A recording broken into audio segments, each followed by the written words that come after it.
have the basketball.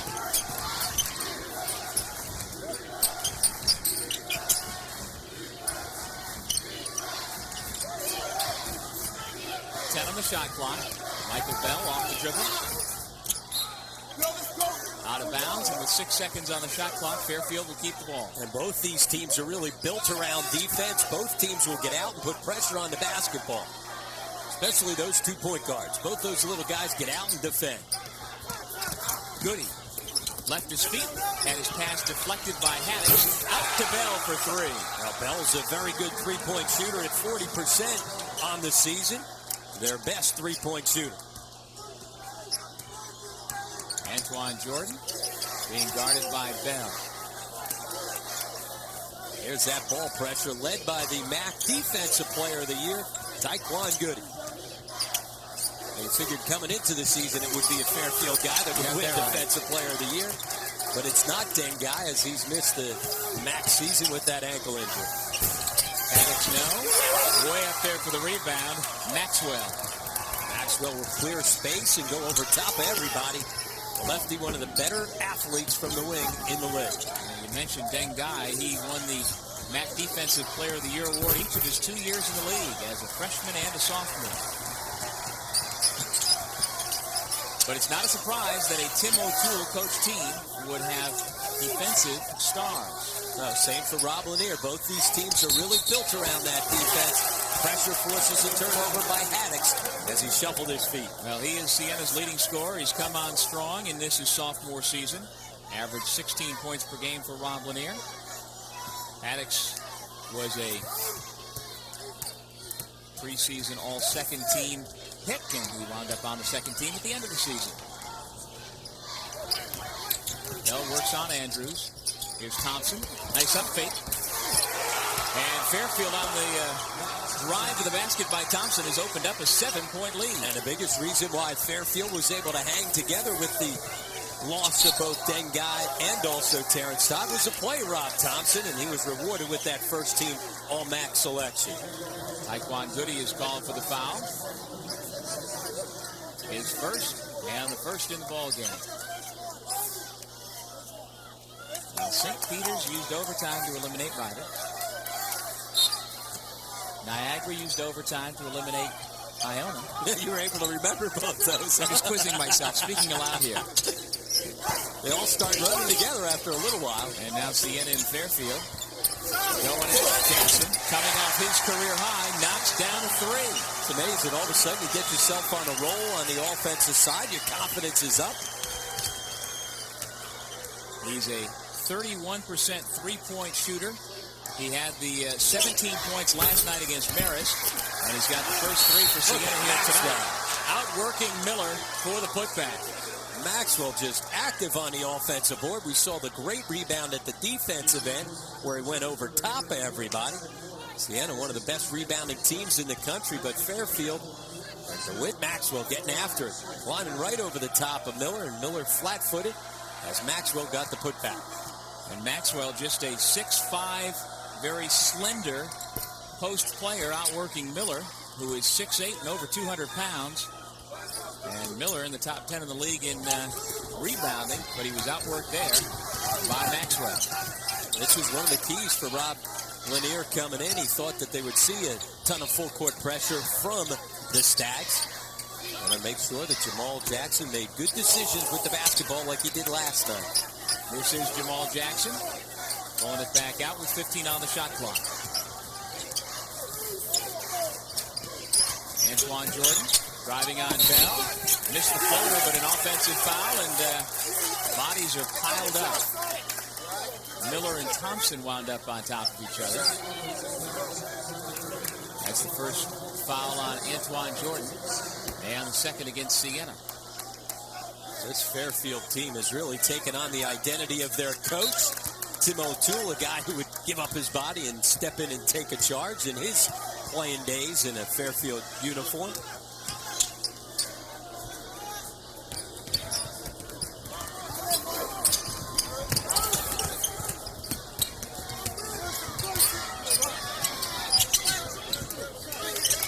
Shot clock at 15. Goody spins away from Jackson, finds a teammate. It's Maxwell for 2 more. Maxwell able to finish with his right. Goody with the quick spin, and things are going Fairfield's way. Rob Lanier has to take the quick timeout before we even get to the first media timeout. Maxwell has 7 of the 12 Fairfield points, and showing you why he was a third-team All-MAAC selection in 2004. The only basket so far through over 4 minutes. Jamal Jackson's three-pointer for Siena. Now Fairfield, as we mentioned, won 10 of its last 12 games to close out the regular season, and again, that's without Deng Gai. And you see the numbers, the ratio is the assist-to-turnover ratio, and in the immediate wake of Guy's injury, they rattled off 6 straight wins. They have shown no ill effects of having lost their 2 top scorers. And their only 2 losses were 2 games that they certainly had an opportunity to win. They lost in overtime at home to Canisius, and then, as we said, Sigadzi had an open look from 3 at the buzzer here in this building last week. Well, earlier tonight, we saw Niagara pick up its 20th win of the season. And here, Fairfield's trying to do the same.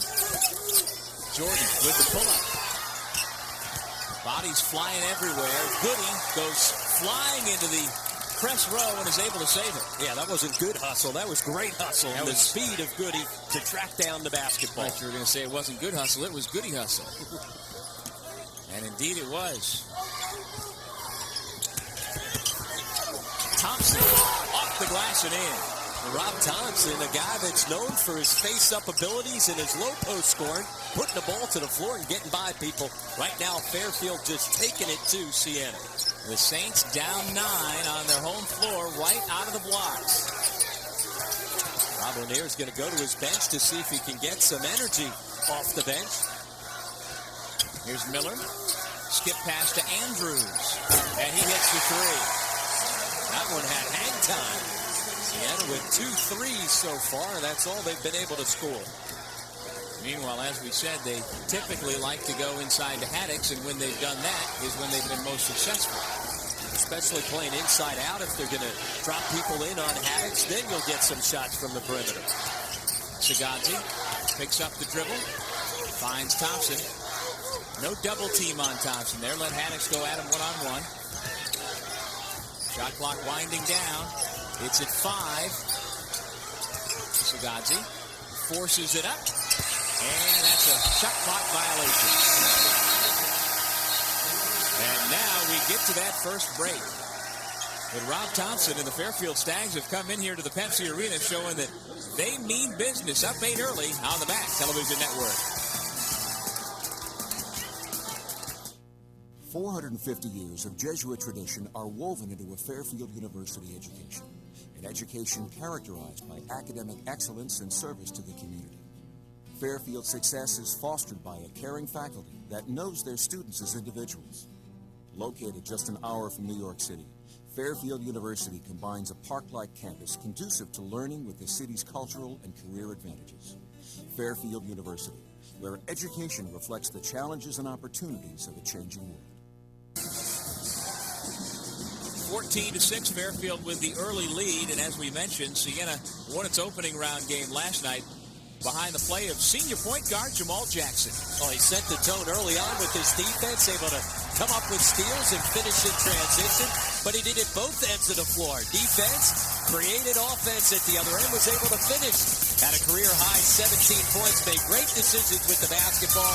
He certainly set the tone for the Saints last night. And he has had a strong finish to his senior season here at Siena. Just a 2-year Saints player after playing a couple of years of junior college ball. You see last night the numbers, career highs in points and field goals. And he has had a good finish. As mentioned, he had the game-winning free throw in the closing seconds at Iona earlier this season. And he has done some positive things the last couple of months. And he took care of the basketball last night, although they turned it over there. Just 7 turnovers last night for the Saints, one of the keys to their win against Marist. Tommy Mitchell, David Ryan, and Brent Sneesick have come off of Rob Lanier's bench, and Mitchell forces the turnover by Goody. He traveled. Meanwhile, Mike Van Scoik has come off the Fairfield bench for Tim O'Toole. And he had a career game against Siena in the game at Bridgeport. Foul on Goody, so the Mitchell-Goody matchup automatically pays dividends for Siena. to see Siena not getting anything done in the paint. Scoreless, 0 for 3 on their 2-point shots. Haddix has not gotten touches. Fairfield on the other end, they've got 10 of their points already inside. And Goody has picked up his second foul as Maxwell takes a seat. Jordan misses badly. Sagazzi with another rebound. Took it right away from David Ryan. Goody, up fake around Mitchell. He is lightning quick. Around the rim and out on the free throw lane jumper by Felicia. And here come the Saints the other way. Jordan gives to Sneezik. A full head of steam, but an offensive foul. And Sneezik going right into it. Talk about giving up your body. Knowing that Sneezak's coming in on top of you. Sneezik is a freight train. Sagazzi just hung in there and took the contact. Sneezik is 275 pounds. Sagazzi 175. Or rather 195, but still giving up 80 pounds on that collision. Jackson back in. Jordan goes out. Also, Justin Miller has sat down, and Haddix is back in. Rob Thompson has 4 of those 10 in the paint. DeWitt Maxwell doing the other damage inside for the Stags here in the early going. Van Scoik uses the screen to Felicia. Dangerous pass. Thompson, though, able to corral it. Tommy Mitchell the rebound for Siena. 14-6. Fairfield out quickly.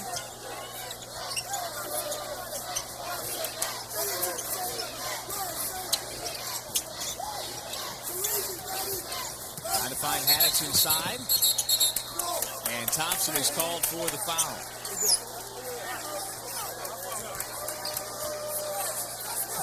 Non-shooting foul.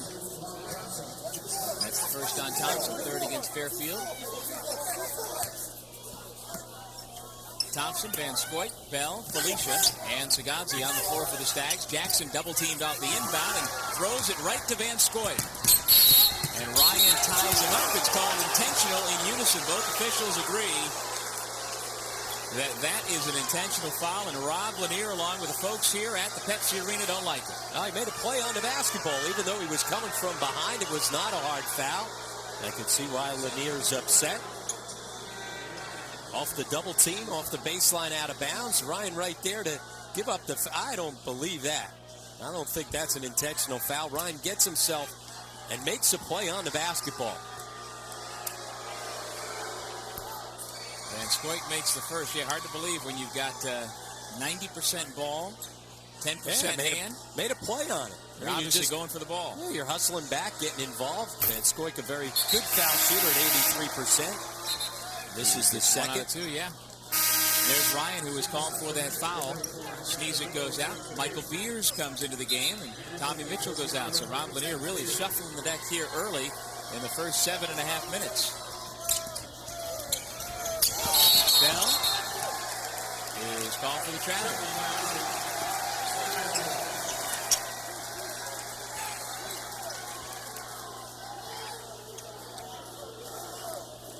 Tim O'Toole's team stays up in the full court pressure.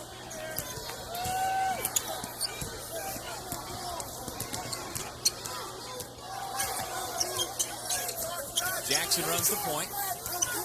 12:20 to go here in the first half. Look at the defensive pressure right now. Getting out in passing lanes on the perimeter for the Stag. Siena still looking for its first 2-point field goal. Jackson on the runner, can't do it. Miller will go to the line to shoot 2.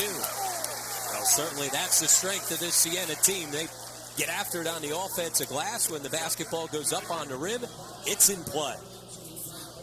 And now Brad Felicia picks up his first foul.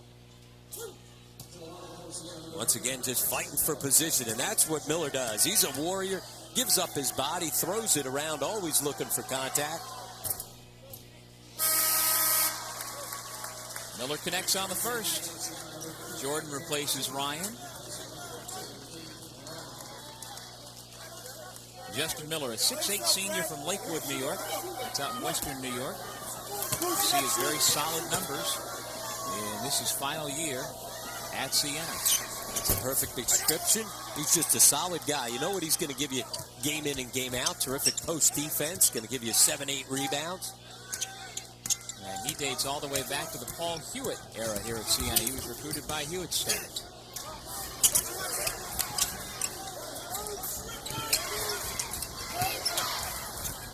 Off the up fake, the pull-up is good by Cujo Sagazzi. Well, Sagazzi had a career high the first time these two teams met. 25 in the win in Bridgeport. That was a game on ESPN2 where he really stole the show.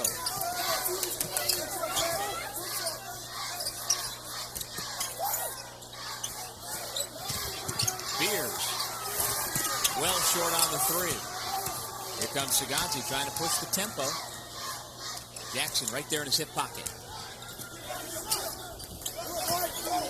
Post defense inside by Miller. Leaning on Thompson.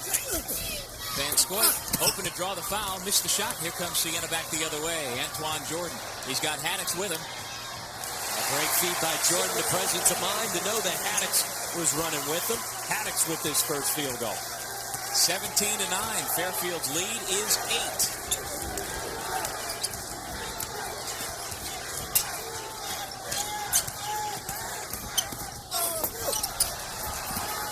Lots of contact. The call is for Jordan having his derriere sitting on the baseline when he came in contact with the basketball. So Fairfield will get the ball. Officials getting everybody separated there. It's been a physical game here in the first 9.5 minutes. We've got an officials timeout. Fairfield with the 8-point lead here on the MAAC Television Network.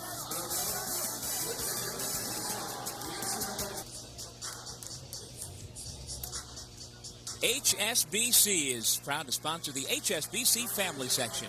HSBC salutes the MAAC and tonight's families and the youngsters staying up late. Here in attendance at the Pepsi Arena, HSBC, the world's local bank. Now you wonder how many folks are staying up past their bedtime for this one. Glad you are at home checking out this third of our 3 games at the Pepsi Arena tonight. We had 3 first-round games yesterday, 3 quarterfinal games tonight. And we'll have both men's semifinals tomorrow night as well. We've had 2 games, but it hasn't been 80 minutes of play. It's been 90. 2 games going overtime. Here's Thompson posting. Maxwell from the high post. Nice touch on the left-handed jump shot. Yeah, he continues to come on strong. A very solid player. Had a good freshman year last year. Didn't have huge numbers because he didn't get huge minutes playing behind the likes of Oscar Garcia and Nick Delfico. Well, he's got 9 points, 9 of the 19 for Fairfield, and the lead is 10. Siena scoring less than a point a minute, usually the first half of the first half. Jackson rejected. Shot clock at 5. And again, the entry pass denied. Jordan, who got a whistle and an offensive foul before the horn blew. So Jordan is going to pick up the personal foul on yet another charge. Another charge as once again Fairfield sliding over, giving up their bodies. The 3rd charge that the Stags have given up. Here's this terrific defense. It starts with Thompson on the post D, getting it out. And then once again, Sagazzi, we saw him take a charge and step in against Sneezik. This time, able to once again give up his body. Taekwon Goody guarded by Jackson. Bell off the screen. Got a good look, and he buried it. Andrews just a little late to get out and challenge. Andrews with that terrific size out on the perimeter at 6'9". And you can hear that there's some folks from the Nutmeg State who made the 2.5-hour drive from Fairfield up to Albany. Foul on the entry pass to Haddix. Marty O'Sullivan trying to hang on for dear life. Talked about it last night, the fact that Haddix shapes up so well in that low post, getting down and making himself big.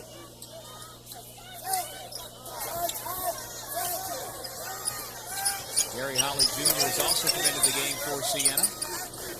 This is him with the ball, number 44. Back shows zone off baseline out of bounds.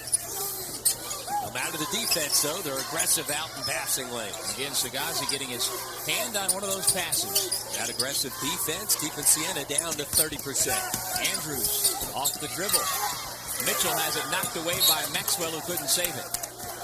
Look at Tim O'Toole right there to give him a high five. I thought Tim was going to go ahead and jump over top of the chair to go get him.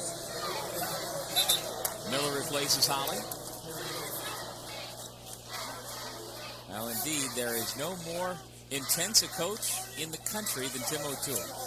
Bobby Gonzalez in Manhattan can give him a run for his money. It's a different kind of intensity, I think, between those two. Yeah, those two guys wear out the sidelines.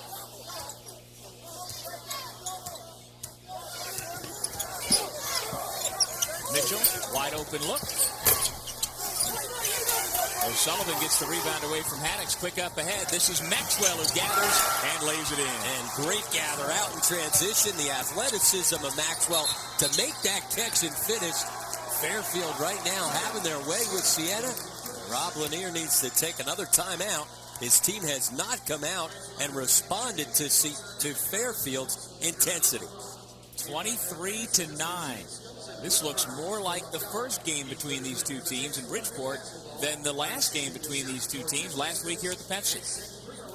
Terrific feed ahead by Goody, but a better catch and finish by Maxwell. Running the lane, able to make sure he gathered cleanly, didn't travel with the basketball.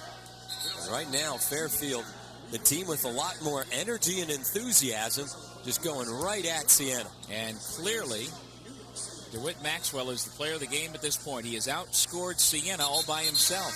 Maxwell has 11, Siena has 9. Let's not give that too early now. Oh, I didn't put the Pepsi on there. I'm just giving you a pre-qualifier there. Not that we got burned last game or anything like that. No. Can't say Pepsi often enough. 8:20 to go first half. Siena still stuck in single digits. You see the no scoring in the last 2:45.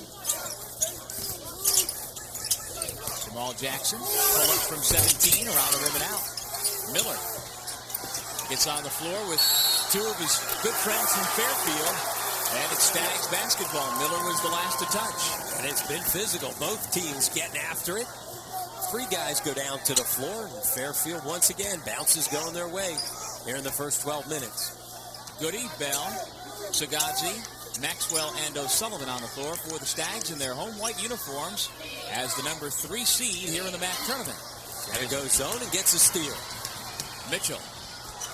Late pass to Jackson, who's still trying to gather it in the corner. He couldn't do it, and Fairfield's defense takes one away again. And we have ourselves a timeout. The Saints struggling to find themselves. 7:46 to go first half. Jamal Jackson got bottled up and lost it. Fairfield ball when we come back on the MAAC Television Network. There's a good look at the student section here as Siena is down by 14 early, and the biggest reason why? Number 1 for Fairfield, DeWitt Maxwell, a perfect 5 for 5 from the floor, and he's brought energy at both ends. As we said, shoots it at 54% on the season because it gets high percentage shots, getting after it on the glass. He's brought energy and enthusiasm right from the get-go. Also doing it on the defensive end, involved in everything that's going on for this good start for the Stags. And there you see the field goals. Siena's only 3 out of 13, while Maxwell's outscoring them all by his lonesome.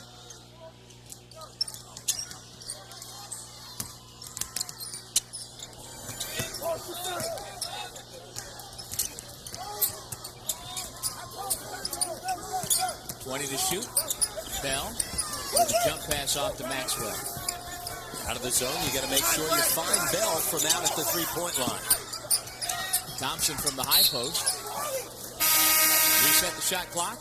Kick basketball by Austin Andrews with 7:20 on the game clock. Last possession was the first time that Siena showed zone coming out of the timeout. Then Rob Lanier changed things up. They got the turnover. Another decent possession on the defensive end, trying to mix things up. The Stags got themselves into a pretty good groove against the man-to-man. And again, keep in mind, this is a Fairfield team that lost its 2 top scorers in midseason.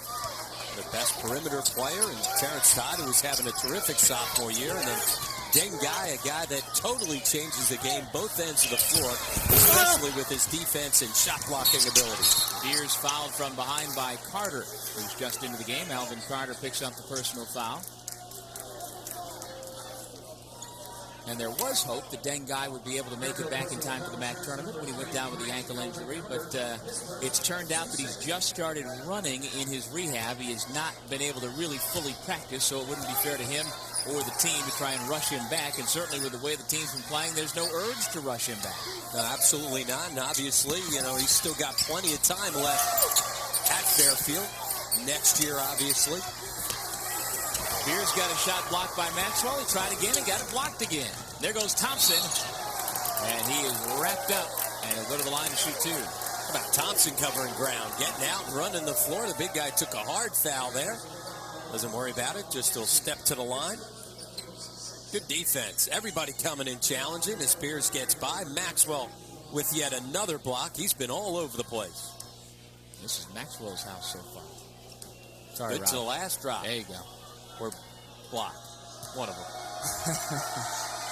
Meanwhile, Thompson, who has now played in more games than anybody in the history of Fairfield University basketball, knocks down the first free throw. He passed Nick Delfico tonight once that opening tip went off. And so now he is number one, just like Justin Miller did for Siena a couple of days ago. He's been playing great coming down the stretch. 3 out of 4 games of 20 or more. One time he was under 20, was in the game here against Siena, the regular season finale, when he had 19. And that kind of late push, one of the reasons why he was selected to the first team. 16-point Fairfield lead.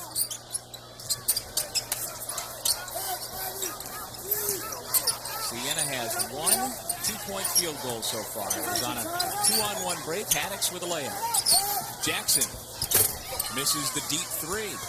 After making shots last night, all of a sudden now he's taking a couple shots that if he didn't score 17 last night, he probably wouldn't have taken. Here's Jackson on the fly. Tries to go behind his back, gives it up. Dave Ryan picks it up and lays it in. Well, last night, Ryan made a couple hustle plays with Siena kind of stuck and flat. Rob Lanier said, I went to the bench and figured, you know what, let me get Ryan in there. And what he did is bring him some hustle. Good hustle on that play to get an easy 2. And a bit of a Bronx cheer from the crowd here in Albany as Siena's gotten double figures, and Antoine Jordan has just picked up his 3rd personal foul. It was the 7th against Siena. And it was a long drought for Siena. Scoreless over 6 minutes. They finally get an easy one inside. When they finally come up with the basketball, Ryan breaks that scoreless streak of over 6 minutes. It wasn't pretty, but it was effective. And Thompson will shoot a 2-shot foul.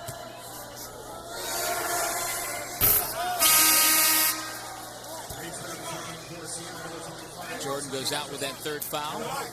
Haddix now replaces Sneezer. Rob Lanier is trying to find any combination he can to get Siena out of this funk. Thompson's got 7. Meanwhile, nobody has more than 3 for Siena. Jackson 3, Andrews 3, 2 for Haddix. And the funk for Siena's been all about offense. They just can't get anything going at this end of the floor. Can't get Haddix the basketball. So much of their offense is predicated around getting touches for Haddix inside. Credit Thompson with this post D. Mitchell with the little 12-foot jumper.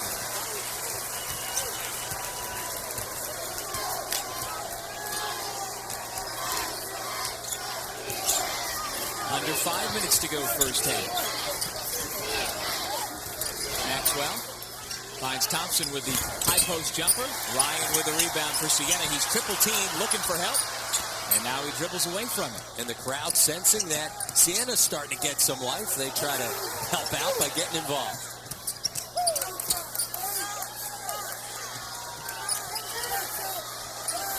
Now Siena sets up with 16 on the shot clock. Well, if you're Siena at this point, you're hoping just to get it back down to single digits before halftime. And a big collision at the foul line between Carter and Miller.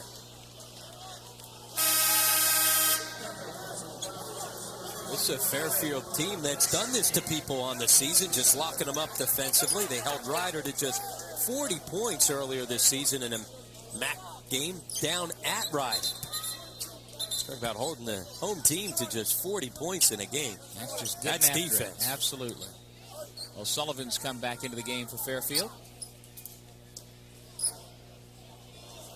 And with all the perspiration on the floor, gives us a chance to take a look at our free throw challenge, brought to you by Aeropostale. This year, Aeropostale designated an article of clothing for every free throw made in men's regular season conference play. This season, 2,742 articles are being donated by Aeropostale and MAAC schools to needy communities across the Northeast. Thank you very much, Aeropostale. And now Justin Miller heads to the line to shoot 1 and 1. That was the 7th team foul against the Stags. Miller's 2 out of 3 in the early going from the line. That's just about his season average of 68%. And as mentioned earlier this season, he passed Aramis Bennerman to become Siena's all-time leader in games played. That's a trend that in college basketball will continue, where those records are not going to last long as seasons continue to get longer and longer with different tournaments and chances to go deep into the postseason.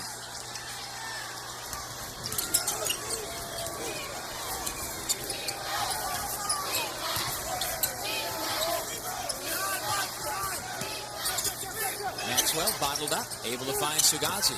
Nice up fake, right to the basket. Hatch denies it. There's the defensive challenge from the big guy. Let's see if he can get something going at this end. Dave Ryan can't get the roll. Miller's going to be called for the foul. Thompson had position, and Justin Miller is called for going over the back.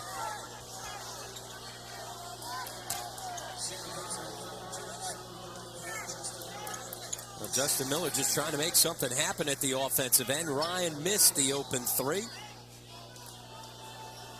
Ryan is a 42% three-point shooter on the year, so not a bad look for him, but it turns into free throws at the other end for Thompson. I should say singular free throw. Missed the first, doesn't get the bonus, and then a reach-in foul, which the crowd loves, goes against Marty O'Sullivan. That's the biggest roar we've had all afternoon. This crowd has not had a whole lot to cheer about because of the stellar defense by Fairfield here in this first half. Ryan to shoot a 1 and 1. Bell replaces O'Sullivan.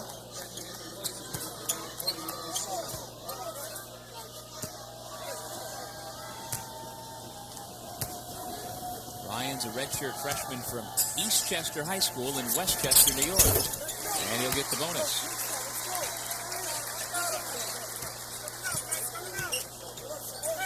Ryan redshirted last year and has seen limited minutes this year. Averaging just over 2 points per game, but as Rob Lanier has shuffled his lineup quite a lot here in the first half, he's looking for anybody who can contribute. Goody clears the rebound.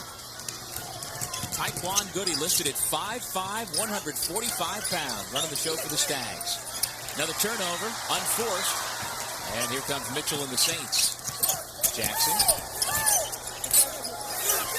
finds Ryan on the cross court. They couldn't find Miller, who had good post-up position on the low block. Both Miller and Haddix in that sequence. Take your pick. Find those big guys. There's Haddix. Although that was a tough shot into the face of the 6'10" Thompson. And so Haddix, who has just 2 points, 14 below his average, unable to connect. It's a 10-point Fairfield lead. He was very quiet in the first half last night against Marist when he was unable to get touches in that half. Thompson answers. He's got 9. Boy, he just continues his fine play.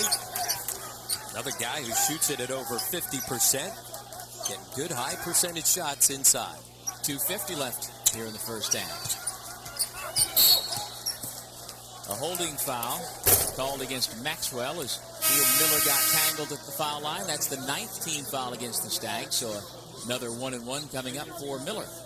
See Mike Van Scoik back into the game, replacing Bell. Jerry Hoppy, one of the assistant coaches, along with Tim O'Toole, talking to Bell.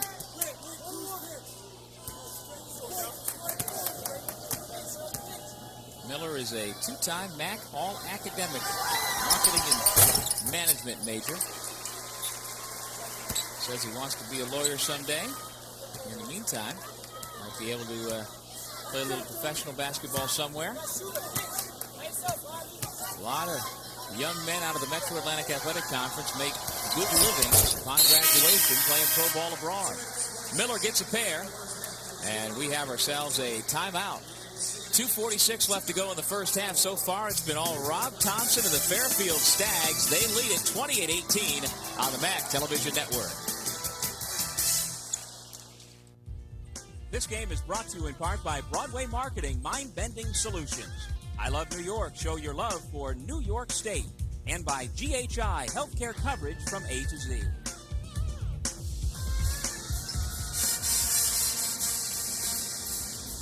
(28-18), Fairfield leads Siena. Yesterday we found out who the 2004 Pepsi Player of the Year was. Well, we had 5 finalists: Johnson, Thompson, Mendez, Flores, and Clark. And the winner is Luis Flores, the senior guard out of New York City. Third leading scorer in the nation, 24 points per game. And for the second year in a row, our Pepsi Player of the Game, Luis Flores. And you will get a chance to see Luis Flores for the first time tomorrow night here in the MAAC tournament. There's another one of the finalists, Rob Thompson, who made the first team and did so in the absence of Dan Guy. Really took over inside for the Stags. And, you know, he's a guy who made the All-MAAC rookie team as a freshman. Then the role changed with Guy here for the last 2 years. But he has shown that given the right opportunity, given an opportunity, he's able to put up big numbers. Now, with minutes have come much more production. And again, it was not anything necessarily that he did to cost himself minutes, but when you bring a guy in that NBA scouts are keeping their eyes on, in Dengai, somebody's minutes are going to be cut.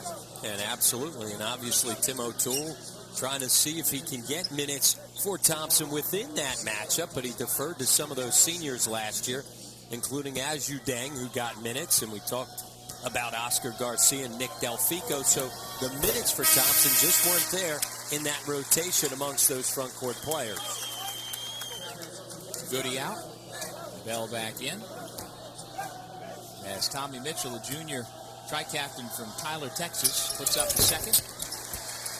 He's playing on a sore ankle that cost him the last 2 games of the regular season. And the Siena fans here in Albany notice it's down to an 8-point game.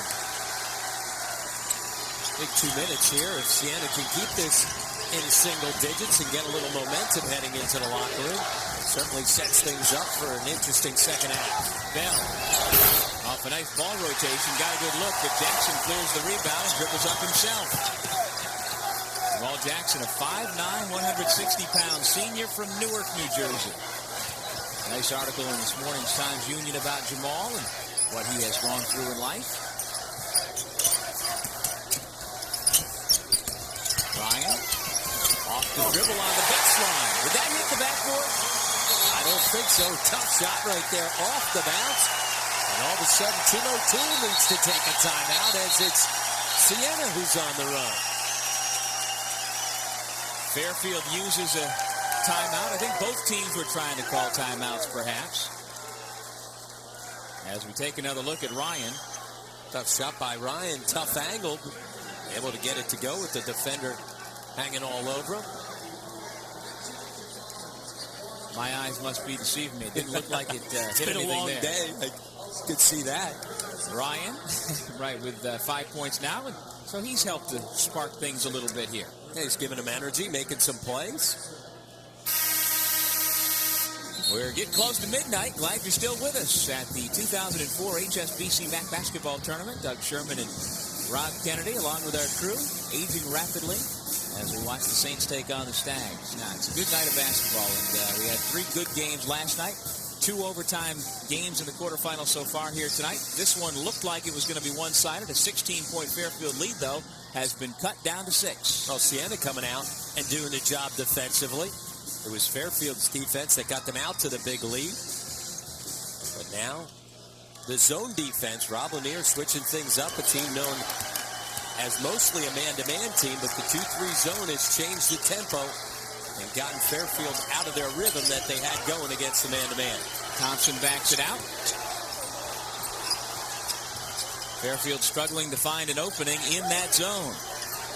And it's an aggressive zone right now. There's Sagazzi, fouled by Andrews, but Fairfield showed terrific patience and ball movement to finally get a seam. Now you've got to get that ball movement to get the zone to move and find good shots. You've got to be patient You can't stand around. You've got to get ball movement and player movement to find open looks against the zone. Well, a year ago, Cujo Sagazzi helped Fairfield into the MAAC tournament finals. They lost to the Jaspers of Manhattan, trying to get there once again. Felicia in. Thompson goes out. Thompson has just one foul to go along with his 9 points. Sagazzi nets a pair, and it's back to an 8-point Fairfield lead, 30-22, just over a minute left in the half. And an opportunity with the 8-point lead to send Thompson to the bench and protect him so he doesn't pick up another foul. Van Scoit knocked it away from Jackson and comes up with it. Nice look up ahead to Maxwell, who lost it out of bounds. Ryan was the last to touch, and so the Stags will keep it. Boy, is he quick in the open floor. Maxwell running the floor, making catches in traffic. And Thompson on the offense-defense switch comes back in, replacing Brad Felicia. Van Scoit out of the zone defense, able to come up with the steal and puts it ahead to Maxwell.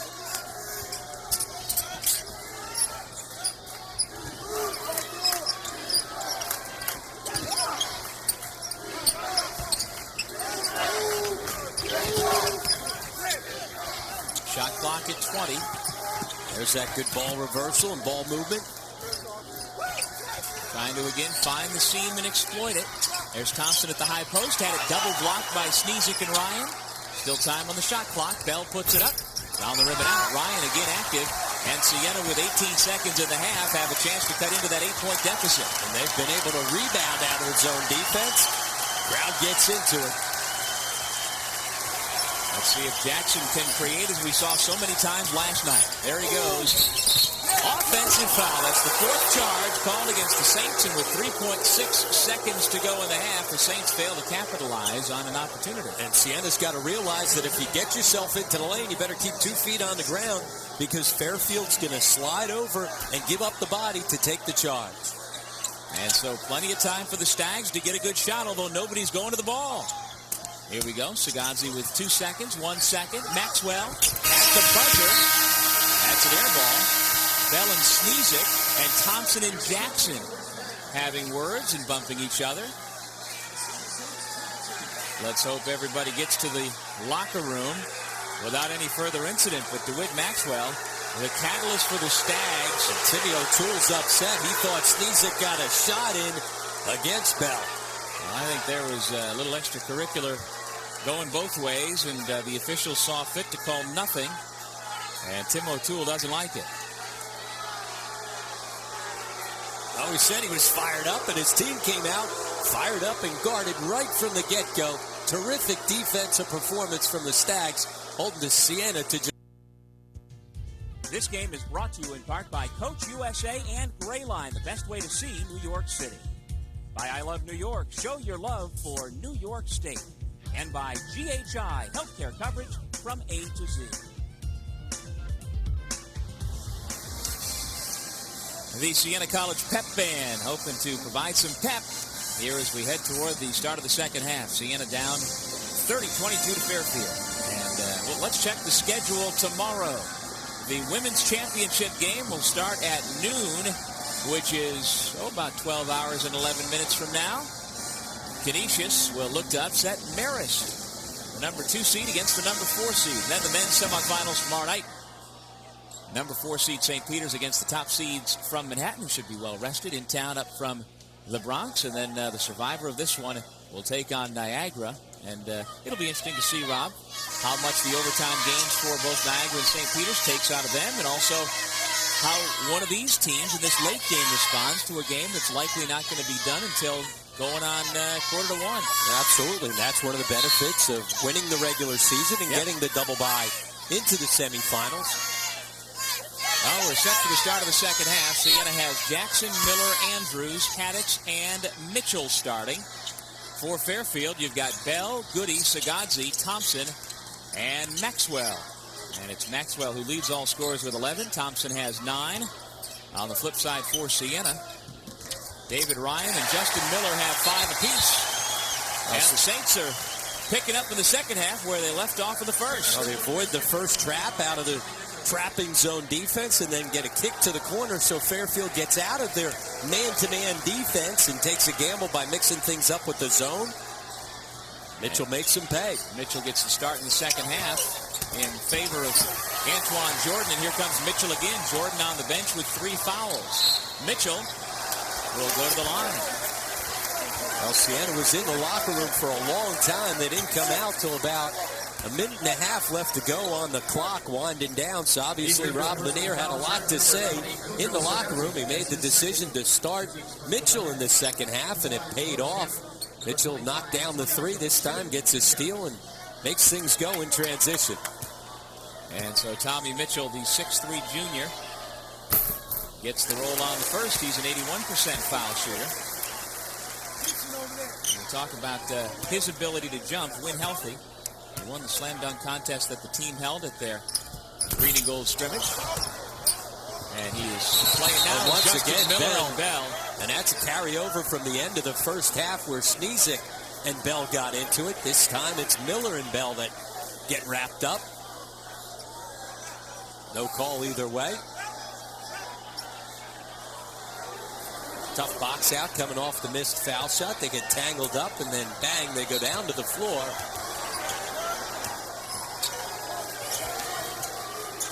He says basketball's not a contact sport. Well, it is these days, and it has been for about 30 years. Before that, it was not. Thompson fouled by Haddix on his way to the hole. You know, we saw the clips earlier in this weekend of the old Canisius Niagara footage, and you saw that's when it truly was a non-contact game back in the 50s and into the 60s, and it has certainly evolved or devolved depending on your perspective, and no longer. I mean, when we were young, we learned that it was a non-contact game, but that's not the case anymore. The guys are so much bigger, stronger, more athletic. Certainly the game has become much more physical. Look about all the weight training that goes on as part of a Division I basketball program. Yep. You see guys that come in and mature by putting on 20, 30 pounds of muscle. Well, the logic was, again, up until 10, 15 years ago, if you play basketball, don't lift weights. It'll throw off your jump shot. But that has completely been thrown out the window. I always liked that theory. It gave me an excuse to stay out of the weight room. Nowadays, you got to get in there no matter what position you play. And again, Bell in the middle of things as he and Mitchell get tangled up. The lead was once 16 for Fairfield. It's down to 5 with just over a minute gone here in the second half. And again, Bell is getting tangled up with guys in green. Here's Haddix. Had a quiet first half. Can't get the roll here. Bell the rebound. Hard pick on Mitchell, who goes down. He comes up with the ball, and here comes Jackson. Leaking out ahead. And, folks, we've got ourselves a ball game. Siena's back within 3. By the way, things have been going all day long with our 2 overtime games. You had the sense that a game would break out. Crowd now starting to get into it. Here's the advantage of playing in Albany. Taekwon Goody. Double team. Thompson comes to the ball. Siena's defense seems to pick up some energy off the crowd here on this possession. Goody, short on the 3. Haddix has the rebound, fall right into his lap. Credit Rob Jackson. About midway through that first half, he got away from his man-to-man defense, which really is the bread and butter defense of this Siena team, and the zone has taken Fairfield out of the rhythm. Mitchell's found his rhythm, and we're tied at 31 apiece. Talk about good decisions by Lanier. I think starting that guy, Tommy Mitchell, has paid off here in the second half. The exact start that Rob Lanier was looking for here in the second half, and we're all tied up at 31.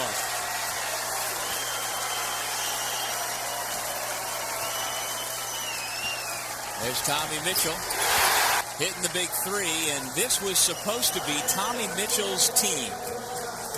And it has not been that case. We talked about the fact that he shot only 20% on his three-pointers this season. And he was expected to fill the void left by Dwayne Archibald 2 years ago and Prosper Karangwa last year. That's not happened. But those were the guards that led Siena to their postseason run to the NCAA and to the NIT. Tommy Mitchell trying to fill that void now finally in the MAAC tournament. Those expectations off of last year's performance, where he was one of the most improved players in the MAAC, putting up good numbers and scoring nearly 14 points per game. You see Siena, they struggled shooting the basketball in the first half at under 30%. Well, 3 out of 4 will take care of that, including a couple three-pointers from Mitchell. And at times it can look so tough, and at times it can look so easy. Siena scored just 9 points in the first, 11, 12 minutes of the game. And now here to begin the second half, they already have 9 points in the first 2 minutes and 14 seconds. And they found answers from the bench. We talked about the fact Rob Lanier looking for different combinations. Obviously, Tommy Mitchell, one of those guys coming off the bench. Ryan gave him some scoring off the bench as well. And lo and behold, it's all tied back up. One thing that's been constant for Siena all game long, their offense has come and gone, but their defense has been solid, especially this 2-3 zone. So now let's see how Fairfield reacts to the run. Goody at the point. Out there with Sagazzi, Van Scoik, Thompson, and Maxwell. Sagazzi gets the pass deflected. It goes fortuitously to a Fairfield teammate. Goody misses. Thompson with an over-the-back foul. A solid box out by Andrews to force that foul. Good position defensively off the glass. Foul number 2 on the senior center for the Stags. Siena trying to take the lead for what would be the first time here tonight. Jackson has to burn a timeout. He picked up his dribble and couldn't find a teammate coming to him. And there's that ball pressure. You see why Taekwon Goody was chosen as the MAAC Defensive Player of the Year. At 5'5", he's so low to the ground, quick to the basketball. Jamal Jackson's not used to not being the quickest guy on the floor. Yeah. But also not used to not being the smallest guy on the floor. This is true. Well, it's time for our final Broadway Marketing mind-bending trivia question of the night. Who is the MAAC's all-time winningest coach when you talk about winning percentage? Broadway Marketing, mind-bending branded solutions. And we've got a quarter century worth of history. Tim O'Toole trying to work his way onto that list. He's been around the MAAC forever. Rob Lanier was an assistant coach at Niagara back in the day. Could it be one of those two? Or do we have to go back into the annals? Miller for the lead, couldn't do it. And then he is called for the foul. Miller misses, and you can see on his face the disappointment at the chance that's been wasted. So Miller picks up his third foul instead of giving his team the lead.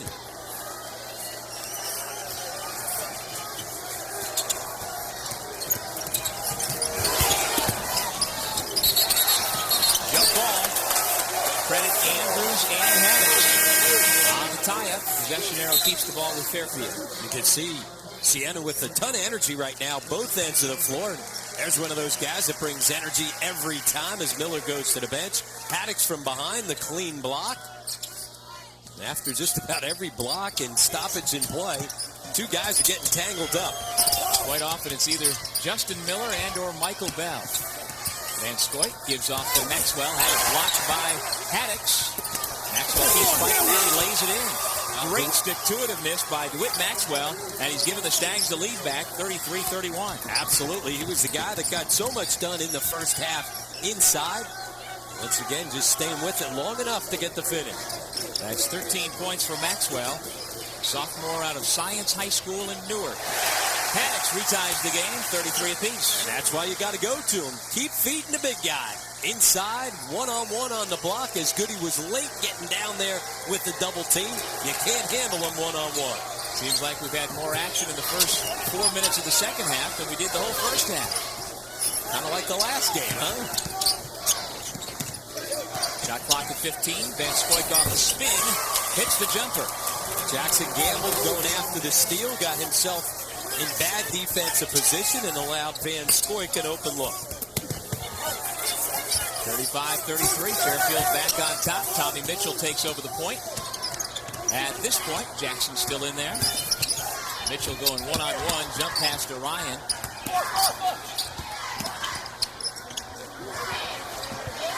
Trying to find Haddix again on the post, they do. He spins away from the double team and connects. Now that is a tough shot right there, turning to the baseline away from his left hand. Most lefties always turn over their right shoulder, but Haddix has the ability to turn over his left and shoot back across his body. Thompson from the high post. Sagazi open look. Off the mark. Andrews with it. Again, the Saints with a chance to take their first lead of the night.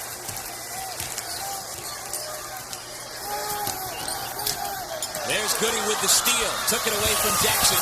And just like that, Fairfield's back on top. And you can't spin on him. He's just too quick and low to the ground. As soon as Jackson turns his back and tried to spin, he dove through and got it. And again, Jackson not used to being hounded by somebody smaller and quicker. But that's the case here with Taekwon Goody. Fouled by Van Scoik. Let's see if they say he was in the act of shooting or not. Nope, it was on the floor, so a non-shooting foul. That's the fourth team foul against Fairfield. And against Van Scoik, that is number 1. And that brings us to our officials' timeout. Welcome to Sunday morning. 12:02 on Sunday in the AM. Well, it's March Madness. Glad you could be with us. We've got a good ball game here on the MAAC Television Network. Well, Antoine Jordan picked up 3 fouls in the first half, coupled with a bad knee and ankle, and Rob Lanier chose to go with Tommy Mitchell to start the second half, and that decision has paid off. He was the guy that set the tone early on with his offense and with his defense, hitting a couple big three-point shots after Siena really struggled in the first half, shooting the basketball inside and out. Tommy Mitchell into double figures with 11. Siena down 2 with the basketball. He's basically been a non-factor in their 4-game winning streak, having missed the 3 games prior to last night, and really was a non-factor offensively last night. Big factor here to start off the second half. Meanwhile, David Ryan also provided a boost off the Siena bench late in the first half, and he heads to the line to shoot 2. Ryan has 5 points so far, which is double his season average.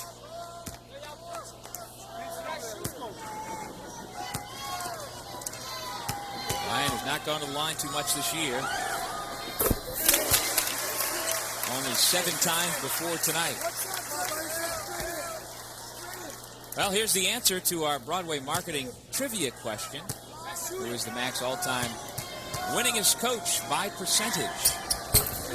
Indeed, Speedy Morris of the LaSalle Explorers. Back in the day, LaSalle was the dominant team, and Speedy was the one who directed the ship. Broadway marketing, mind-bending, branded solutions. We're tied again at 37 apiece. Siena had a good trap along the baseline, but bail him out with the foul. David Ryan collects his second and just the third on Siena here in the second half.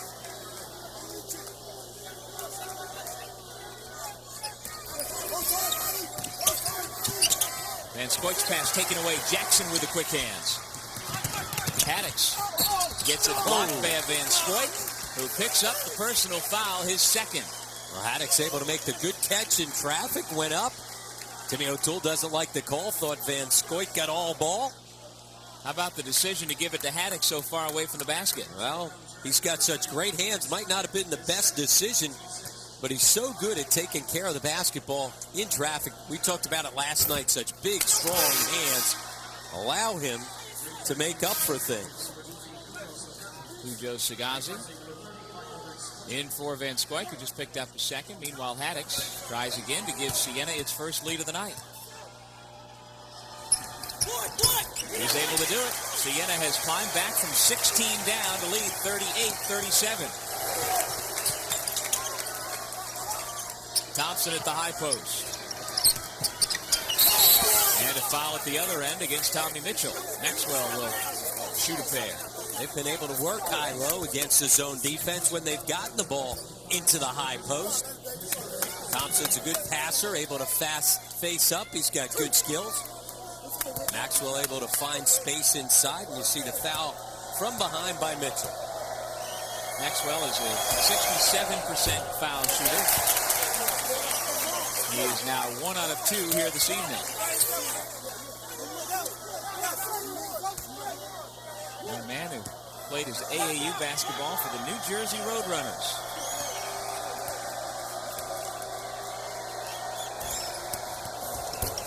He reties the game, 38 apiece.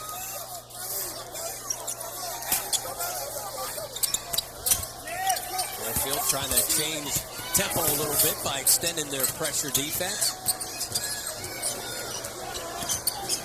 Goody is relentless. Forces the turnover. Sagazzi and Andrews got to the ball at the same time. Andrews was the last to touch, and so the ball pressure by Goody, which has been constant from the opening tip, forces another Siena turnover. Oh, it keeps everything, and it allows guys on the wing to get out in pressure and get in full denial because he's all over the basketball.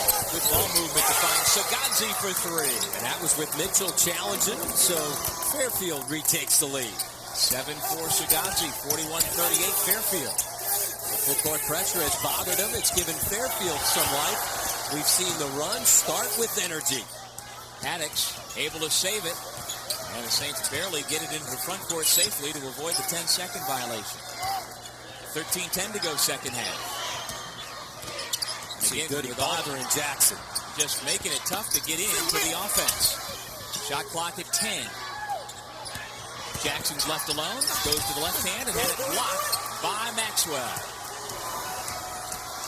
Goody right around Mitchell. Sagazzi fouled, and he'll shoot two. So Taekwon Goody right now changing the pace of this game with his defense at one end, able to get out and run with the basketball in transition as well. That's the third team foul against David Ryan. Good bounce pass, a little behind Sagazzi. By the time he gathers it, though, he's able to get the contact from Ryan.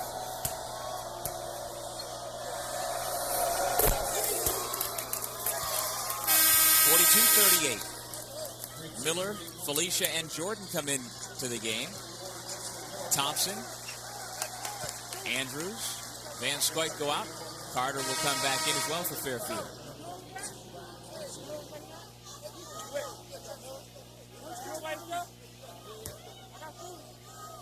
Timmy O'Toole takes Goody out of the game despite the fact that he's been the guy that has changed the tempo here in the last couple possessions with his ball pressure. And the lead is back up to 5. The ball pressure by the reserves forces the turnover. They're trying to keep some fresh legs in there. The full court pressure here the last couple minutes has changed the pace. We saw Rob Lanier with his change to the 2-3 zone, change the pace in the first half. Now it's been the full court pressure by Tim O'Toole here in the last couple minutes that have regained the lead. After falling behind by a point, Fairfield's on a 6-0 run. Trying to build on that. Sagazzi. Blocked by Miller. Haddix gets the rebound, and he protects the ball well. Great defense by Miller. He came and closed out, stayed on his feet, didn't allow Sagazzi to get by him, able to recover and get a piece of it. Tommy Mitchell, who hit a couple of three-pointers. There's a foul as Miller gets tangled inside. And it's going to be Carter who picks up the personal. Third on Carter and the 7th against Fairfield. So Justin Miller toes the stripe to shoot a 1-and-1. Well, it's been a physical game, and now all of a sudden the officials starting to blow it that way. 12 fouls between the two teams. We saw in the last game how important foul trouble became coming down the stretch, and I think it's a little bit of a carryover of how we left the court at the end of the first half with guys getting tangled up with that physical play. The officials trying to reestablish control right from the get-go here in the second half. Well, we saw 90 foul shots combined in our last quarterfinal game, won by Niagara in overtime against Iona. We're going to see anywhere near that here in the I hope nightcap. not. 1 out of 2 from the line for Miller, who's got 7. 43-39, Fairfield with the lead and a 4-point lead and with a basketball.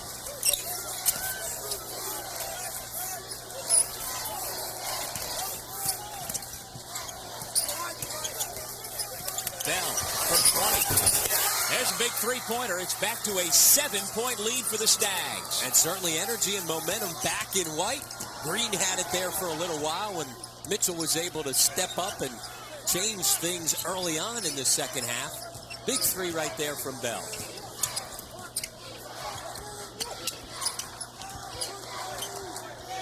Here's Antoine Jordan off the curl. Well short on the jumper. Felicia rips the rebound away. Now Felicia battling in there with the injuries and the suspension to Todd. He's gotten more minutes. Jamal Jackson strips Taekwon Goody, and the jump ball gives it back to the Saints. They'll have it when we come back to the Pepsi Arena. Early Sunday morning basketball. Glad you could be here with us. In Albany, New York, Fairfield with a 7-point lead. We'll take a break and come back. The Stags have answered Siena's run with a run of their own on the MAAC Television Network.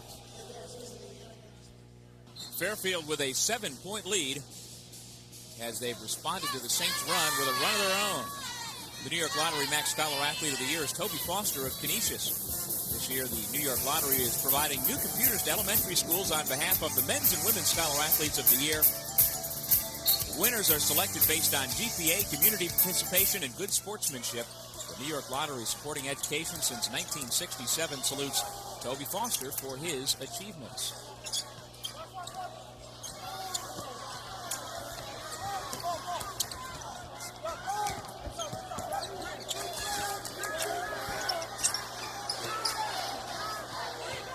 Big offensive possession for Siena. They all of a sudden now become sluggish and flat and need somebody to step up and make plays. Felicia making his second big play on the defensive glass. And letting everybody know about it with the roar after the rebound. Kevin Garnett-esque with that roar. I don't think Brad Felicia's ever been compared to Kevin Garnett in his life. I think that's a safe bet, my friend. Miller fouls Thompson, who will shoot two. After struggling against the 2-3 zone for a while now, better ball movement, finding that high post, and Rob Thompson's been able to get himself open inside and create problems. The 16th foul against Siena and number 4 against Justin Miller. Tim O'Toole talking to his staff. Mentioned Jerry Hobby, also John Carey, the longtime head coach at All Hallows in his first season here at Fairfield. Here's this ball movement again. Rob Thompson, everything's running through him at the high post. That's a soft spot in the zone. He's stepping in and finding openings. And when he gets himself open, Goody is able to deliver. Well, Fairfield has responded very, very well to Siena's run, and you almost get the feel that it took so much energy for the Saints to get back into it from having trailed by 16 that, well, they used up their energy, at least for the time being, and Fairfield has answered right back. Well, they used up a lot of their energy, and now Fairfield attacking the 2-3 zone. Maybe it's time for Rob Lanier to think about going back to the man-to-man defense to try and mix things up again. Tommy Mitchell will shoot a 1-and-1. That was the 8th team foul against the Stags. As a look at Tommy Mitchell, who leads Siena in scoring tonight with 11 points.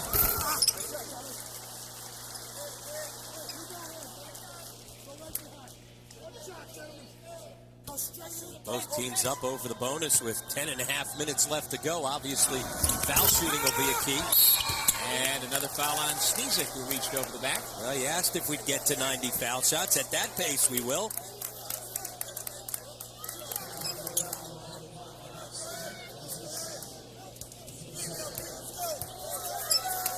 Sneezak trying to reach over top and make a play. I mean, you want to hustle, but you got to make sure you don't pick up dumb fouls. Clearly, he had a box out. He's not going to come up with that rebound. Instead, he let Fairfield an opportunity to walk to the other line for an easy 2. Felicia, a 4 foul shooter, now 8 of 19 as we get a held ball.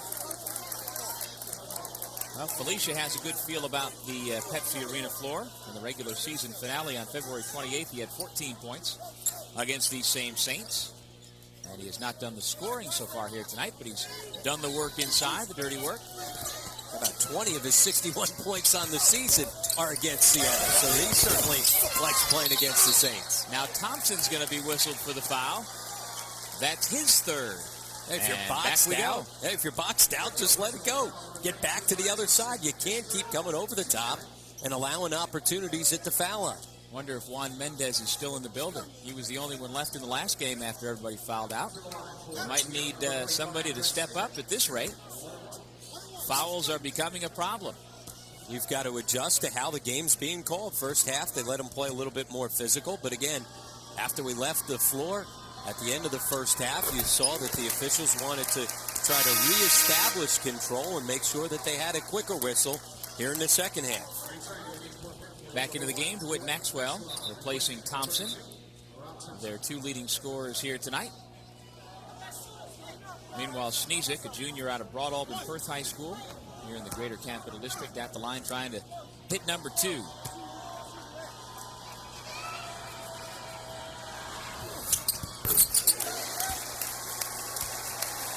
For a guy who shoots 38% from the line, those two didn't look so bad. And again, the crowd here on this early Sunday morning looking for another excuse to come back to life.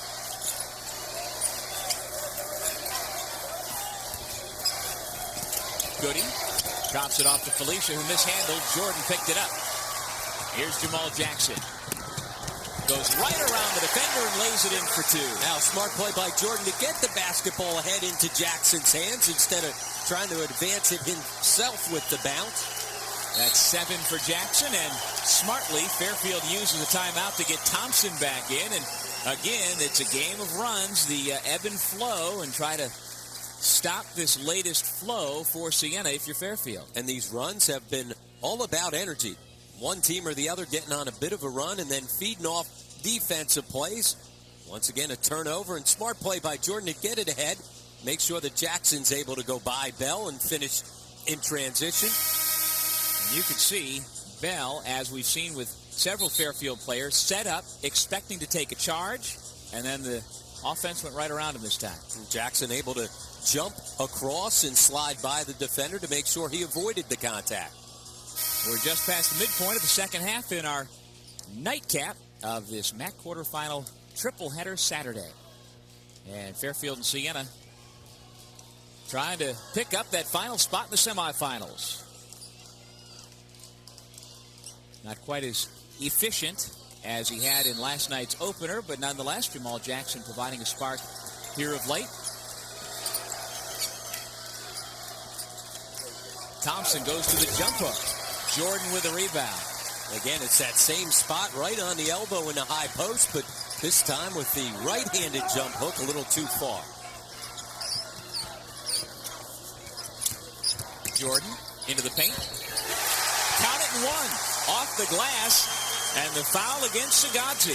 And Jordan's the one Saint most capable of creating shots for himself. We've seen him put the ball to the floor last couple possessions and get himself into the lane. This time, though, unlike a couple misses early on, able to convert despite the contact because he put it up against the glass. And that's Jordan's first basket here tonight. He started the game, then was on the bench to begin the second half. It's now an 8-0 Siena run to get the Saints right back into it. Marty O'Sullivan returns, and Sagazzi takes a seat. 48-47. Fairfield clinging once again to a 1-point lead. Thompson from the high post. Couldn't get the roll. Haddix gets the rebound away from Maxwell. Yeah, just ripped it away from Maxwell. Now they've got numbers. Jackson right to the lane. And it's going to be an offensive foul against Jackson. Jackson once again over-penetrating, getting himself deep in the lane. We saw last time able to jump by Bell. This time he crashes right into Thompson. He's got to stop, pull up, have 2 feet on the ground. Well, Thompson has given up his body. We saw Sagazzi go down 2 or 3 times. That's got to at least be the 6th charge picked up by Fairfield. And each of those go as turnovers for Siena. Another turnover. Failing to capitalize on a chance to retake the lead. Meanwhile, Fairfield just keeps coming. O'Sullivan from the corner for three. Jackson the rebound. Antoine Jordan trying to make it two in a row. Drops it off for Haddix. One sophomore to another, and the Saints retake the lead. And unlike Jackson, who came charging in, Jordan able to keep himself under control. As Thompson once again rotated over to give up his body, he was able to drop it off to Haddix inside. See Rob Lanier talking to Jackson saying, hey, make sure we stay down. The crossover, Jordan able to drop it off to Haddix, who goes charging in to create the contact himself. Well, Lanier was a pretty good point guard in his day at St. Bonaventure and knows the nuances of the position. Haddix completes the three-point play. It's a 50-48 Siena lead. Thompson comes out. Different lineup here for Fairfield now as they go a little bit smaller. Try and spread out some three-point shooters against the zone.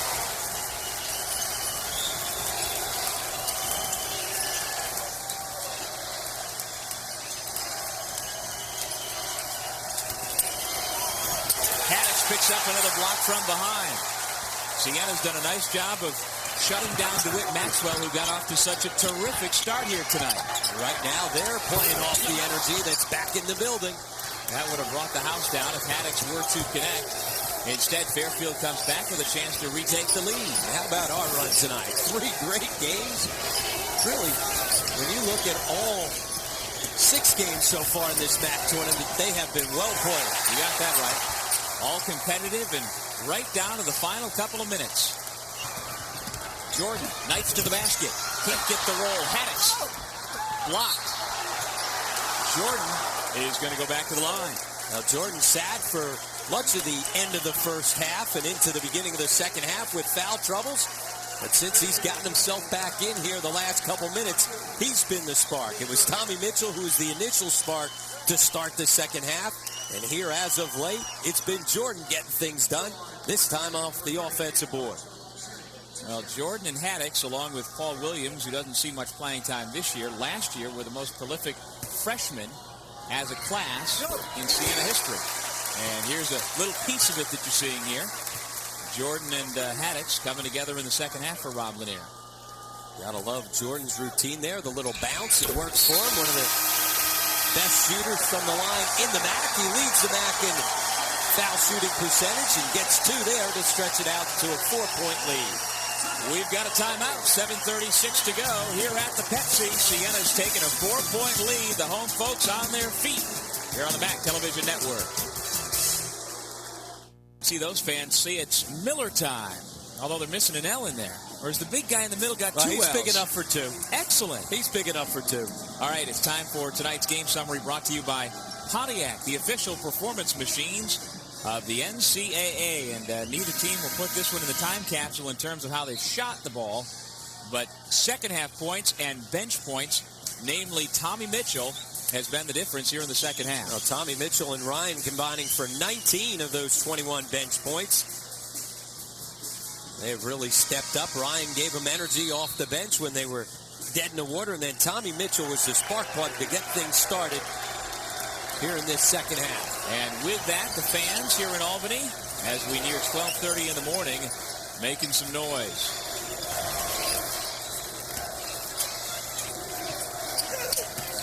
Bell thought about it. Instead, gives it off to Goody. Sagazzi from 20. Maxwell has it taken away by Jordan, but it goes out of bounds to the Stags. 52-48. Siena has the 4-point lead.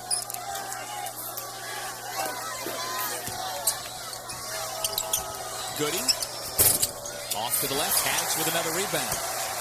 For Michael Haddix, he now has 10 points and 6 rebounds, along with 5 blocked shots. Nearly committed the turnover. The Saints were fortunate to keep possession because Cujo Sagazzi again stepping into a passing lane. You see, it's a reversal of fortune shooting the basketball. Siena really struggled in the first half. It's Fairfield. Can't make a shot here in the second. It's just 28% against that 2-3 zone. Jordan able to feed the post to sneeze it. How about Goody going in there and coming down with the rebound? Able to sky over top of people to keep it alive, and then his quickness to track it down. We've got a foul against Sneezik at the other end. He and Thompson were banging on the low post, and so Sneezik gets the personal. Third on Sneezik, ninth on Siena. And Thompson, who has been to the line quite a lot so far here tonight, he is 6 of 9. He'll go back because of this. You see the wraparound, yeah, the a little hug right there nice. From Sneezik. Well, Sneezik's used to hugging his pillow at this time of night. Instead, he hugs Thompson. Thompson comes up short. Thompson, a 79% foul shooter on the season, left it short. Antoine Jordan has it knocked away. Here come the Stags. This is Maxwell. And he lays it in. And Tommy Mitchell is down again, holding an ankle. Ball pressure has started most of the runs, as Mitchell obviously in pain right there. But the ball pressure at the defensive end has keyed just about every run for Fairfield. You could see Mitchell was trying to stay in the game and just relace the sneaker tighter. They initially waved off the team doctor and the head coach.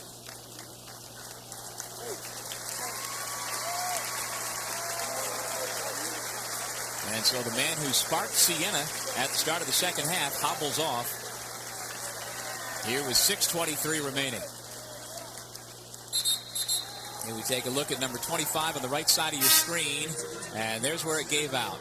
Yep, yeah, he just came down weird as he planted on that foot and looked like he lost his balance. No contact on the injury. Well, late in last night's game, we also saw Mitchell, when he had the dribble, lose his balance as his ankle gave out. Fairfield back up in the full court pressure. When they made their run here in the second half, it was by forcing turnovers out of the ball pressure. And so David Ryan has checked back into the ball game. The other part of that bench scoring equation for the Saints is Mitchell sits out. Well, look at Goody not allowing Jackson to get the basketball. He and Sigazzi putting incredible pressure out on the perimeter. Jordan's pass deflected out of bounds. Siena will have it with 12 on the shot clock.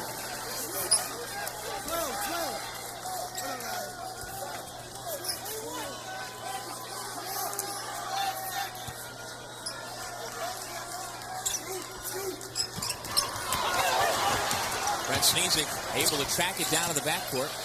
And now with 10 on the shot clock, the Saints have to hurry. Jackson, the runner.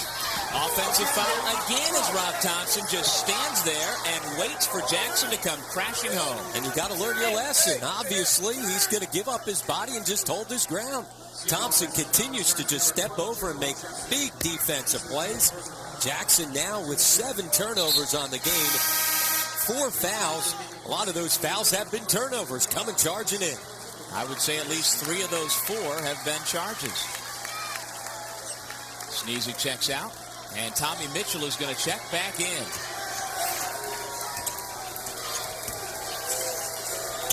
Goody, Sagazzi, Bell, Maxwell, and Thompson out there for the Stags. There's a steal by Ryan. Gets it to Jackson. Let's see the decision-making process here. He got himself into trouble, but this time he was bailed out. Absolutely bailed out with that whistle. Out of control. Jackson now has to calm himself down after playing under control last night. Now all of a sudden reverting back to the type of play that had given him problems earlier in this season. There you see Tommy Mitchell trying to keep those ankles loose at the scorer's table. And he will come in for Jackson if he makes the second.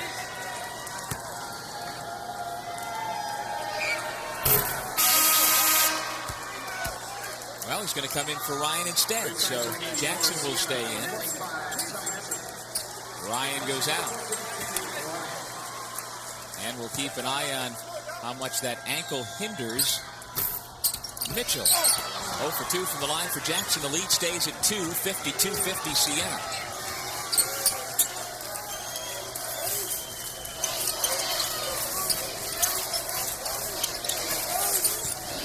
Thompson, the jump hook for the tie, 52-52. 14 points for the senior out of Hellertown, Pennsylvania. And they've not been able to take that high post play away. Right at the elbow, they've been able to pound the basketball there against the 2-3 zone. They found the soft spot, and they're exploiting it. In they go to Haddock. Siena going to its big inside man.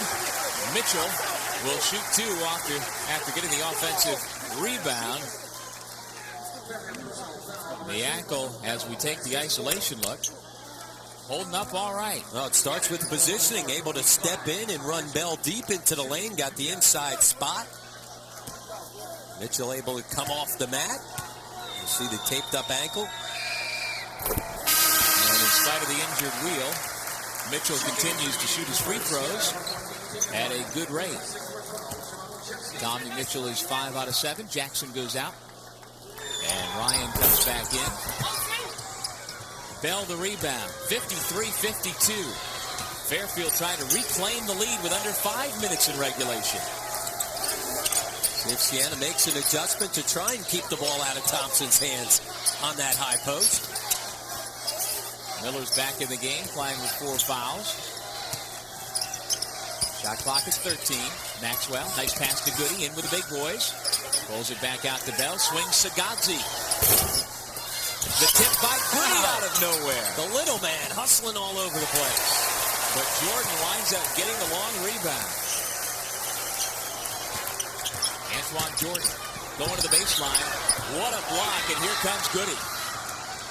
Taekwon Goody changing speeds, and he's fouled by David Ryan. So Goody will shoot 2. He changes to a speed that nobody else has out on the floor running with them. Turned on the afterburners. Looked like they didn't have numbers. Great defensive rotation. Sagazzi has defended the ball terrific here in the second half. And then bang, steps him up and just blows by him. Mitchell that time we saw on the offensive rebound. His ankle looked good. Did not look good getting back in transition. Goody at 77%, comes up well short of the first. Tim O'Toole still encouraging his ball club, trying to win their 20th game of the season. Fairfield at 19-10, having won 10 of their last 12 to close the regular season and grab the number 3 seed here at the MAAC tournament. Goody comes up short on both of those. Neither one of them look good. We wonder about fatigue with Taekwon Goody here as we get closer to 1 o'clock in the morning. Well, he doesn't look tired defending the basketball. There's the reach-in foul against Goody. And Mitchell will shoot 2 more free throws. Well, he missed 2 foul shots at the other end, so he's trying to make good on that with his defense. But that's his 4th foul. See Thompson coming over. And remember, let's calm down. Don't get too carried away. And there's Tommy Mitchell with a team-high 13 points.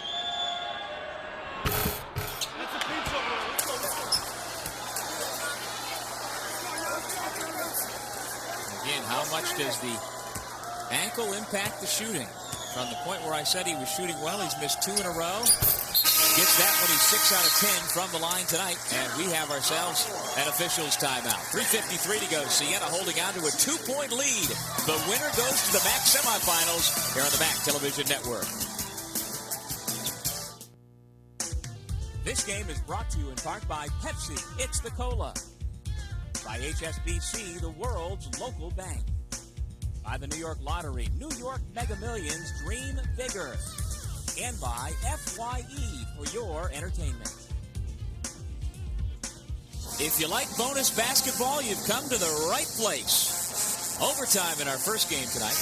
Overtime in our second game tonight. Could it be 3 for 3? The only way to find out is to stay tuned. And if you like what you've seen tonight, here's more of it tomorrow after the women's championship game at noon. We'll have St. Peter's and Manhattan at 7:30, followed by Niagara. And the winner of this one, and I stand corrected, it is later today, you're right. Yeah. As we climb closer to 1 o'clock as this game continues to come on. Fairfield has not been able to knock down threes over top of the 2-3 zone. One of the reasons why Siena has been able to stay in it, just 3 of 14 beyond the arc so far against the zone. Thompson with a nice look to Sagazzi. Thompson with a tip in. We're tied again, 54 apiece. So nothing outside, but they continue to get stuff done in on the paint. Rob Thompson continues his fine play. Fairfield jumped to a 25-9 lead in the first half of the first half. Siena trimmed that to 30-22 at the intermission. And have since taken the lead and now trying to hold on. But we're tied at 54 apiece. Jordan puts it up. No. Miller tips it in. So both teams able to come up empty on the initial possession on the offensive end, but make good on second shot attempts. 8 for Miller. 56-54 Siena. Bell from 15. Haddix with another rebound. And a monster rebound right there. Bell had a good look on the nice kick out along the baseline.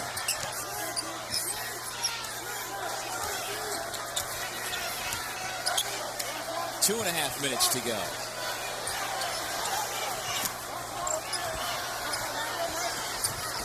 Ball knocked out of bounds. It'll be Siena ball with 15 seconds on the shot clock. You see how tired Maxwell is. You also see how long his arms are. He's 5 feet from the offensive player able to poke it away.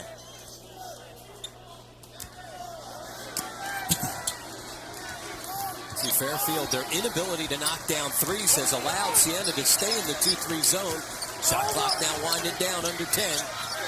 Mitchell forces it up. He was fouled. And if that's on Taekwon Goody, that is number 5. Now they give it on Sagazzi. All right, so give it to Sagazzi. That's his 5th. So either way, somebody's going to the bench.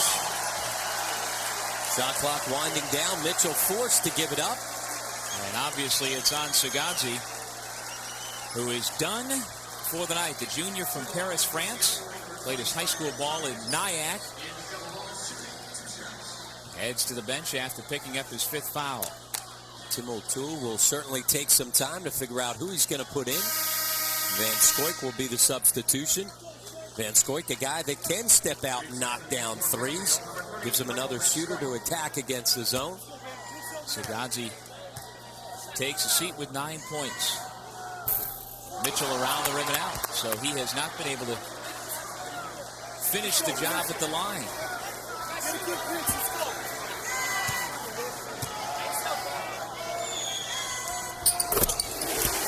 Two, the lead is back to 3. 14 for Mitchell.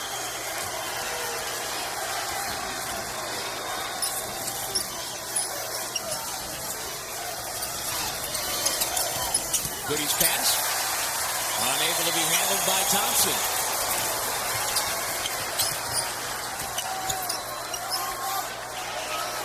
See Goody shaking his head, knows that a bad pass there that led to the turnover. They've got to try to get it back with a good defensive possession. Siena looking to work some clock. 15 to shoot. Minute 38 in the game clock. Now they'll look to the bucket with 10 on the shot clock. To Antoine Jordan, the leaner. It's good. He's the guy that can make plays with the basketball in his hand. Jordan, silent in the first half, has had some big buckets here in the second. Tim O'Toole uses a timeout. His team is down 5 to Rob Lanier's Siena Saints. 6,240 fans here at the Pepsi Arena tonight on quarterfinals Saturday/Sunday as Jordan extends Siena's lead to 5. And a lot of them hanging around despite the fact that it's been a long day and they've seen their Siena Saints come back from the huge deficit to begin the game. And then also another big deficit here in the second half. Well, the folks here in the Capital District would like to believe there's magic in that hat once again here at the Pepsi Arena. A lot of similarities between this team statistically to that team that was able to win 4 straight games in 2002 and advance on into the first round of the NCAA tournament and get the win against Alcorn State in the playing game. 1:20 to go. Fairfield trying to get back into this one. Goody inside to Thompson, and Miller is fouled out. Thompson will go back to the line to shoot 2. One of the reasons why Fairfield's not been able to get 3-point shots is because of the great closeouts out of the zone defense, out to shooters. Miller trying to poke it away from behind. Can't reach over top with the post tee. You got to move your feet. So Miller will head to the bench. He hopes that his teammates will be able to hang on to make sure that he's able to step back out onto the court tomorrow night. So Justin Miller, who quite possibly, this could be it for him if the Saints cannot hang on. So he's hoping, like we saw in the last game, that senior Tremel Darden saying, come on, guys, win this one for me. I want my career to continue. He just gave a similar speech to the Saints as Darden gave to the Purple Eagles. And let's see how Siena responds as Brent Sneezek replaces Miller. And those speeches by those two guys have great weight. There's your Miller guy. Look at, there you go. The big guy's got 2 L's. You know, he's either going to be an O or a double L. Got plenty of room for the billboard there, but when guys step up like Darden and also Miller, guys who are senior leaders and have the respect of their teammates, those speeches mean a lot more.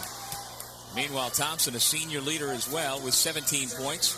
He is a 79% foul shooter, and he has been to the line now 11 times this evening and has made 7 of those 11. And on the made foul shot, Fairfield will be up in the full court pressure. Remember, the Saints have turned it over against this press here in the second half. Back to a three-point game, 59-56. Pass comes to Jordan. He's trapped in the backcourt. Able to find Jamal Jackson. That's the guy they want to foul. Haddix to Sneezek, who wisely pulls it out. And they had 2 opportunities. Sneezek and Jackson both got touches. Here's the guy you got to foul with the basketball. Instead, they'll play it straight up with no foul. Well, Jackson and Sneezek both are poor foul shooters. So if you're Fairfield, those are the guys, if you're looking to commit a foul, go after those 2 guys. Here's Haddix with 6 on the shot clock. Jordan off to Jackson. And he turned it over, Goody with the steal. Here come the Stags. A 3 will tie it. Shot clock at 29, game clock 33. Thompson for 2. It's short. Carter tapped, but Jordan's got it. Now they've got to give up the foul. And Jordan should hold on to the ball since he's the best foul shooter in the Metro Atlantic Athletic Conference. And they've never really gotten sync at the offensive end, did Fairfield. Rob Thompson had a good look once again at the soft spot of the zone in the high post. You can't get a better shot than that. See right here, Thompson right in the middle, able to face up. Sneezek with the challenge. Maxwell got his hand on it, as did Carter. But eventually it's Jordan that corrals the rebound. There's another look. Could have made it a one-point game. Instead, in the right place at the right time, Antoine Jordan, who, as you see, injured his left hand on that foul by Taekwon Goody, who has fouled out of the game. And so Jordan will shoot 2, an 89% foul shooter. And the best foul shooter in the MAAC on the season is Justin Miller, the senior. Knows that that's the guy he wants on the line.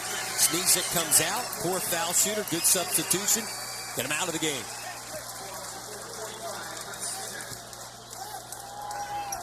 Perfect 5 out of 5 from the line tonight for Jordan. Siena's lead back up to 5, 61-56. Van Scoik will let the ball roll until he's got to pick it up. And now Fairfield's got to start thinking about threes. Bell. That's a 3. It's a 2-point ball game with 16 seconds to go. And the clock stops on the make. They get up in the full court pressure. Inbound to Jordan. Siena does a nice job getting it to the right guy. He keeps possession, and there's the foul. Rather than resist the temptation to give the ball up, he waits for the foul knowing it's got to come. And whoever has Jordan, as soon as his shot goes in, you got to make sure you go keep the basketball out of his hands.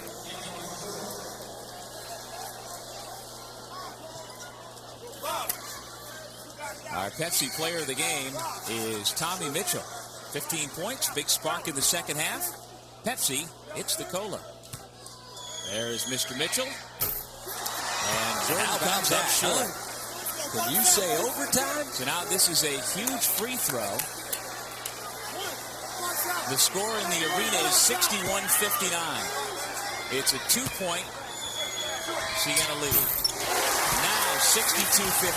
Fairfield can tie it with a 3. And they're going to have to find a 3. They've only made 3 threes on the game.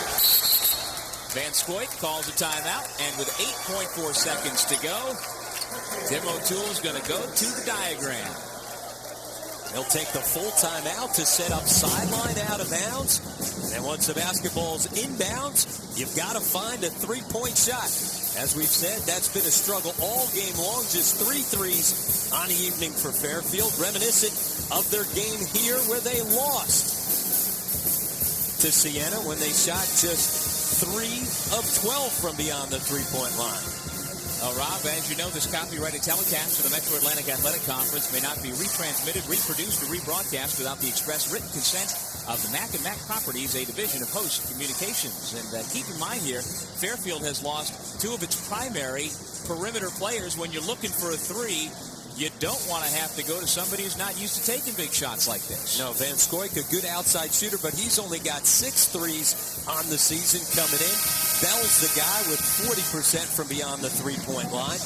Obviously, he's the guy that you're going to try to diagram it to. Don't forget about Marty O'Sullivan, who's got the ability to knock down threes as well. But Goody and Sagazzi have fouled out, so it's Bell, Maxwell, O'Sullivan, Thompson, and Van Scoik. And Siena's going to use a timeout here after they see what the Stags set up in coming out of that timeout. So now Siena will set its defense with a 30-second timeout. There's a guy who obviously you want to try to get the basketball in his hands. So now if you're Tim O'Toole, do you change what you just told the guys, or you just reinforce what you just told them? Reinforce. Don't mix things up, and all of a sudden you get somebody that doesn't know exactly what's going to go on in the possession. You see the threes for the game. Obviously, Fairfield has struggled. Just 4 of 15, but a 5th one would send this one into overtime. Well, it's 7 before the hour of 1 o'clock. And Michael Bell trying to extend it past that 1 a.m. magic number. And you see it's Jackson who's guarding him with his quickness, but Bell's got the size to be able to shoot over top of Jackson. And you don't want to commit a foul if you're Siena on a jump shot. Good switch right there to take the basketball away from him. Nearly a turnover. Oh. Bell gets fouled as he goes for a layup by Tommy Mitchell. How about that? Going to the line here with 5.5 seconds left to go. An opportunity to cut the lead to 1. The last thing you want to do there if you're Siena is give up the foul to stop the clock. Bell's a 73% foul shooter. And again, on that inbounds pass, Siena got a finger on it once, a finger on it twice. The ball came to Fairfield, and Bell went straight to the basket rather than thinking about pulling it out for a 3. There's his first trip to the line, as you see. Because of the foul, it may have worked out. The first foul shot attempt. Let's see what Bell does.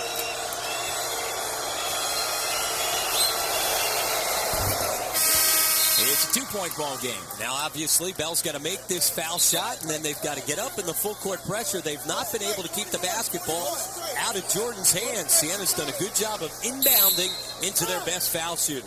And now Siena's going to use a timeout, a full timeout. That's the last timeout for the Saints. Fairfield also out of timeouts. That's a gamble right there, taking the last time out if Fairfield gets up in the full court pressure and keeps you from inbounding the basketball. You can't take a timeout to save the possession anymore. Bit of a gamble right there, and I think what Rob Lanier's thinking about is make sure that we box out on this situation just in case Tim O'Toole thinks about intentionally missing the foul shot. But with 5.5 seconds left, no need to do that yet. Let's take another look at that inbounds pass that we had 3 seconds ago with Fairfield down 3, thinking 3. Ryan deflected the ball. Haddix almost had it. And then Bell got it and went to the basket, and Tommy Mitchell collided with him for the foul. And so the first free throw is made, and we've got another timeout with Bell waiting to take his second. And Haddix, who usually comes up with every basketball that's around his hands, let it slip right through. Well, do you think there is a chance we'll see Bell try and clank one off the rim, or do you play it straight, go for the make? And with 5.5, is that enough? It's still enough time. It's definitely enough time. You have no timeout, so you might think about it. I'd go ahead and take my chances making the foul shot and getting up in the full court pressure. All right, so here is Bell, the 6'4" sophomore from Marshalltown, Iowa.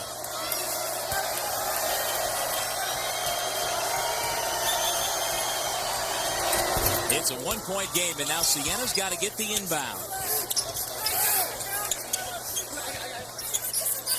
They've got two guys on the ball. Remember, neither team with the timeout.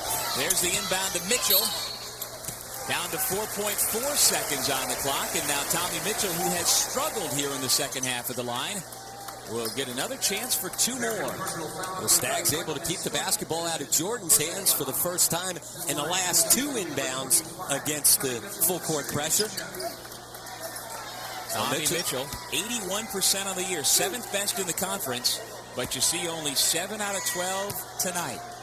He was the guy that got things turned around to begin the second half. He's got an opportunity to stretch it back out to the three-point lead. And now Rob Lanier tells Jordan and Ryan to get back for defense. Haddix is the only Siena player up in the lane along with Mitchell. Now again, a three can force overtime. There's two big foul shots by Mitchell. And this is where you miss Taekwon Goody, the guy that can rush the ball up the floor. Baseball pass to Bell. He lays it in. He's got to pull it back out. With 2.6 seconds to go. It's a one-point game again. Got to know time and scoring. Two doesn't help you right there. There's the inbound to Tommy Mitchell, and with 1.8 seconds to go, again, Tommy Mitchell with a chance at the line to give his team a three-point lead. And again, you're right at the basket, so you're thinking score it, but you got to know time and score situation. Bell's your best three-point shooter.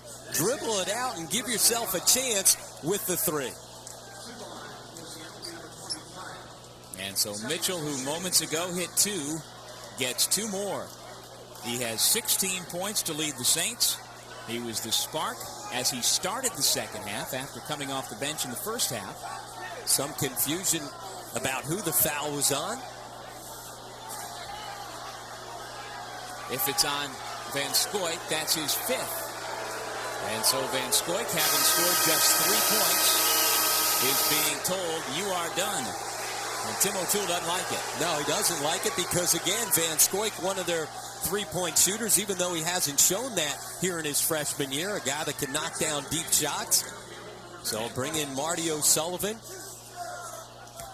Their best chance right now for Fairfield is for Mitchell to make both of these foul shots, or at least make the second, so that they can inbound the basketball, advance it up the floor without allowing the clock to advance. We've had lots of overtimes and not too many upsets.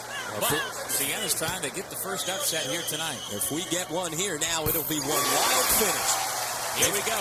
3-point difference. 1.8 seconds to go.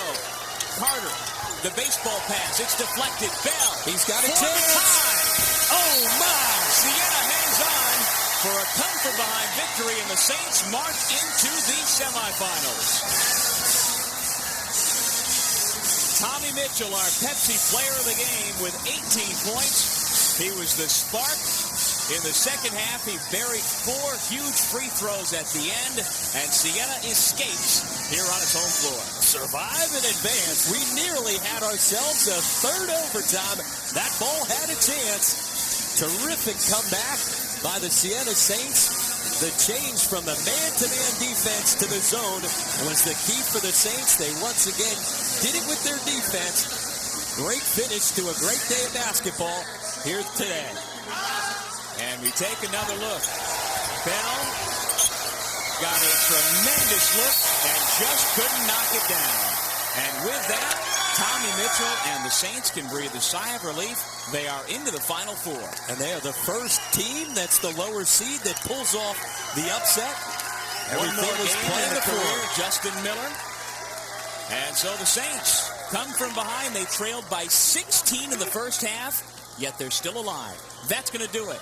It's 1 o'clock in the morning. Get some sleep, folks. We'll talk to you again tomorrow. For Rob Kennedy and our entire crew, thank you so much for joining us here on the MAAC Television Network.